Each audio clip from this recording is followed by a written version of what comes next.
I would like to congratulate you on the amazing Infinite album. Thank you. I spoke to Ian Pace about Now What album a few years ago, and you guys are getting better and better with every year. I can say that. But if we talk about the lovely design of the album, so does it also represent in general a bit long and also sometimes complicated journey of the band? Well, actually, it's great. You can interpret it whichever way you like. All right. The thing I liked about the image, and that's first of all the image, was when they first showed it to me, I went, "Oh, that's absolutely great." Oh yeah. Now I didn't know what I read into it. I just looked at it and thought it looks great. But the more you look at it, the more stories it can tell. Yes. But we're not telling them. That's up to you to tell them. Well, definitely. I spoke recently to a Norwegian musician called Ishan, and he was also covering his ideal, so you say, discoverer through the Icelands and really this very tough destinations. So I was wondering if also these sort of the travels for you personally mean sort of the meditation, walking in the nature, or even cold areas. You mean touring in general? I mean, no, as a tourist, by walking in these sort of having a silent nature, this sort of help mentally helpful. Well, of course it does. But I find that I can relax and be calm even in the most stressful situations somehow. Yes, how do you manage to do that? I'm calling you now from Open Space Office. We all have an inner conversation with ourselves. And my conversation with myself, obviously they're all necessarily private. But I guess I'm on that. I've reached a kind of level where nothing bothers me that much. All right. And one of the things I like to do on tour is I don't do sightseeing so much, but if I get in the city and I've got a couple of hours to spare, I'll just walk around the back streets. Yes. I don't want to see the main sights and the attractions. I just want to get lost in the real world of it, you know. Yes. It's almost like I'm an invisible man.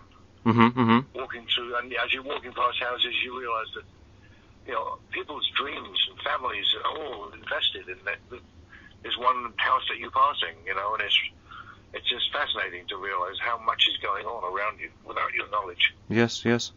Well, I definitely agree with you about that, as I love to do that in Prague, where I'm staying, and also in Barcelona, where I was studying for a few months. So, have you personally walked around the small streets of Barcelona or Prague?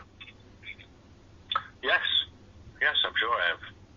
Barcelona, probably not so much, because I haven't spent a lot of time there, but Prague, more recently, yes. First, the first 2 times I went to Prague, I didn't even see the city.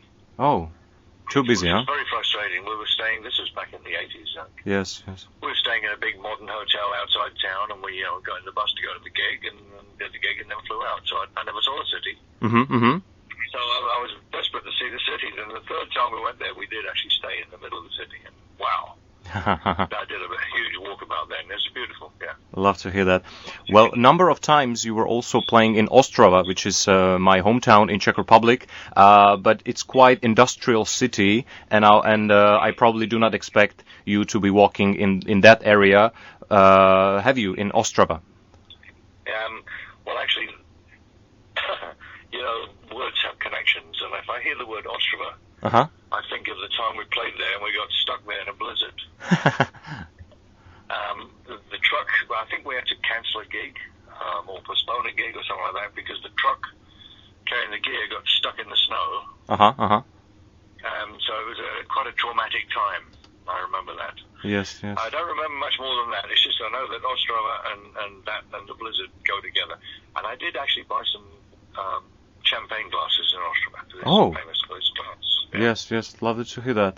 Well, I personally can say that you have a massive fan base in Ostrava, which is a very industrial and rock fan area. So I'm just wondering, for all of my uncles, which are hardcore Deep Purple fans, if this is truly the last tour of Deep Purple. Hopefully not. Well, we never used the word last. We used the word long. Oh, because we actually don't know when we're going to stop. Yes. I think that will become obvious sooner or later, either for various reasons. People give up, or people don't want to do it, or someone's health goes, or whatever it may be. Yes. but we know it's around the corner somewhere. Mm-hmm, It could be a year, it could be two. I mean, if it's two, great. Maybe even three, but I don't think it's as Ian Paice says. This is probably the first time we'll do or rather the last time we'll do a really comprehensive round the world tour. Mm-hmm, mm-hmm, mm-hmm. How that worked out, I don't know. This year we're doing Europe, America, or a bit of America anyway, and UK.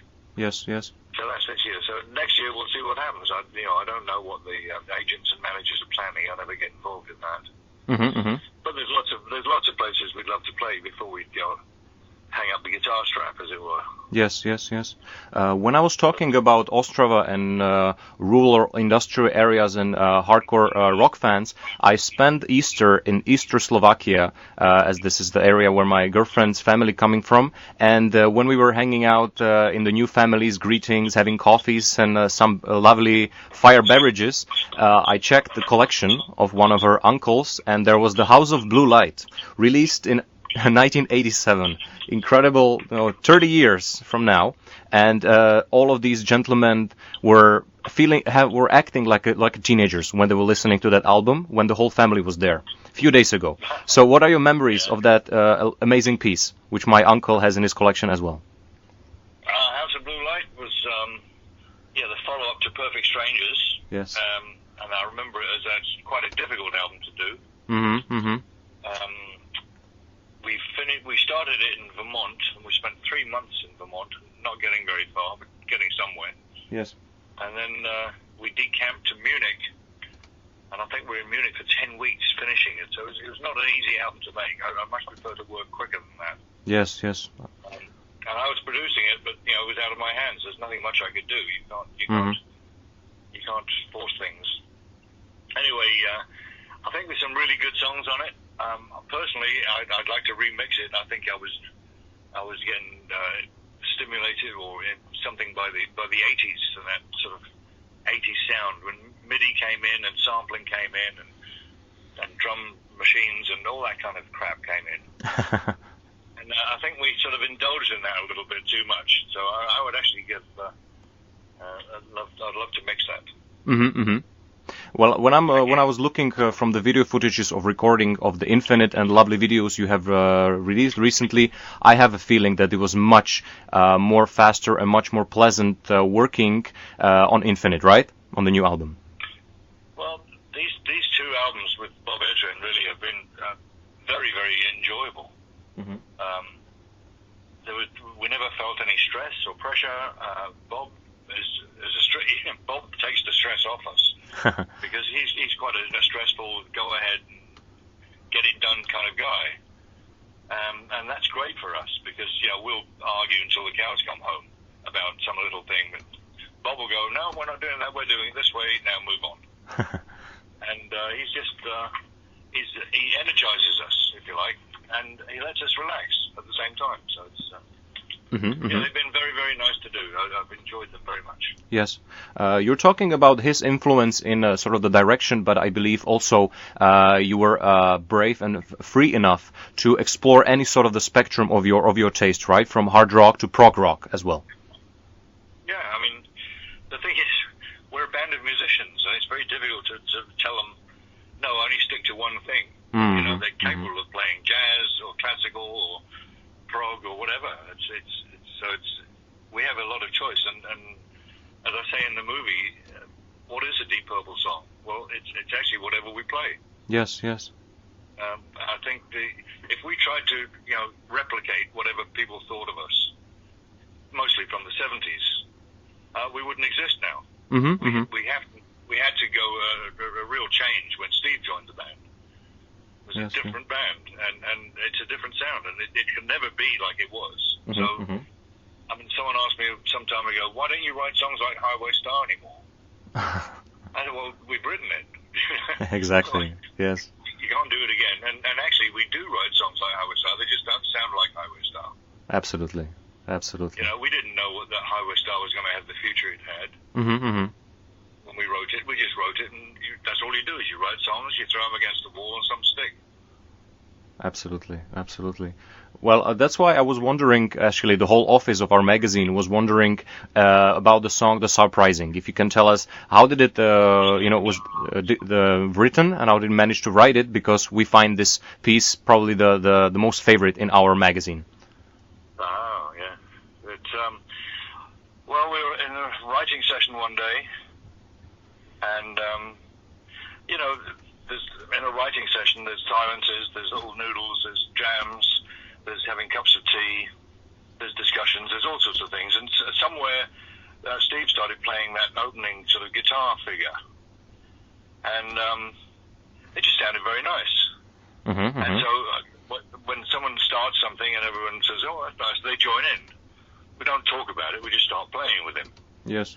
And it felt very good. And so at the end of that jam, it didn't go anywhere particularly at that point. But at the end of that jam, I said, then we got a working title for this, and no one had, so I called it The Surprising Mr. Morse. Because it was, what he played was surprising to us. It was, quite beautiful. Mm-hmm, mm-hmm. Anyway, we worked on the track, and the arrangement came. Not all of it. The last bit of the arrangement appeared just before we started recording it in the writing session. Anyway, so we worked out the main part of the song. Mm-hmm, mm-hmm. Not the solo, but just the verses and the structure of the song. And then when we got to Nashville, we spent a couple of weeks with Bob just playing him what we've got. And then he, makes suggestions like, how about if you do this here or that there, and bing bang. And so the whole thing just appeared then very quickly. Mm-hmm, mm-hmm. Even jamming in the studio just helps. Yes. And when the whole thing was finished, we still didn't have a song. We had a backing track. And then it's down to Ian Gillan and I to figure out what's going on top. So he and I get together alone. I spend a week with him here and a week with him there, and we basically write the words and write the songs. And how we do that is we listen to the track many, many times to try and figure out what the emotion of the track is and what it's trying to say. We don't want to write a love song over a really hard riff or vice versa. So we're just looking for ideas and angles and targets that we can focus on. And sometimes the working title of a song becomes the title of the song. And the Surprising Mr. Morse got abbreviated to The Surprising, just in our notes. And we thought, well, it's actually a nice title, why don't we keep it? But what do you write about with a title like that? And so the lyrics actually came, I think Ian Gillan did most of these lyrics. I did a lot of lyrics, but he did this one. Mm-hmm, and it's basically a sort of an impressionist song. It doesn't say a lot, but it says a lot. It's ambiguous. Mm-hmm, mm-hmm, mm-hmm. And you can make your own meaning up to it. Yes, but it's a mysterious track, and it's I think it's a lovely track. And Steve came up with that solo in the middle, and Don came up with the main theme, the one he starts with. So everyone takes part in the writing of the song eventually. Yes. That's why I was also wondering, why did you choose a cover of the Doors for the Roundhouse Blues? As we don't do covers very much, but I believe it's a result of having a really pleasant atmosphere during jamming, right? Well, that's exactly right. We did one for Now What, which was one of the bonus tracks. Yes. And the idea of doing a cover is not to have to learn it or not to have to work at it. Yes. But to do something from our past, from when we were kids growing up, what the music that turned us on over the years. And the first one we did was a Jerry Lee Lewis song, as I said. And when it came to this album, Bob said one day in the studio, "Do you fancy doing another cover just for fun?" Mm-hmm, mm-hmm. Yeah, okay. And we didn't know what to do.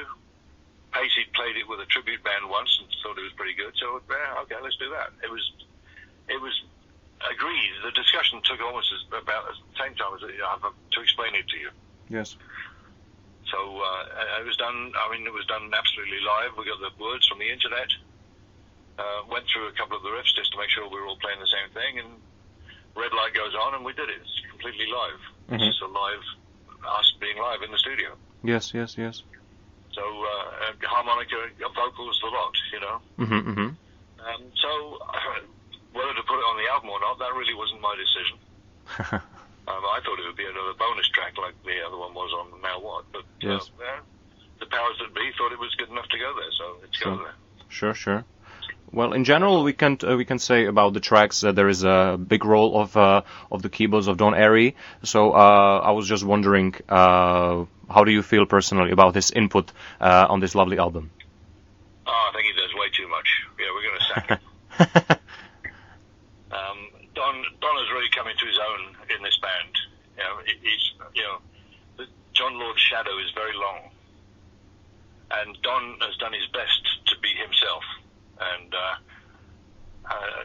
gradually, I can see over the last few years. I mean, he's been with us now 14 years. Yes.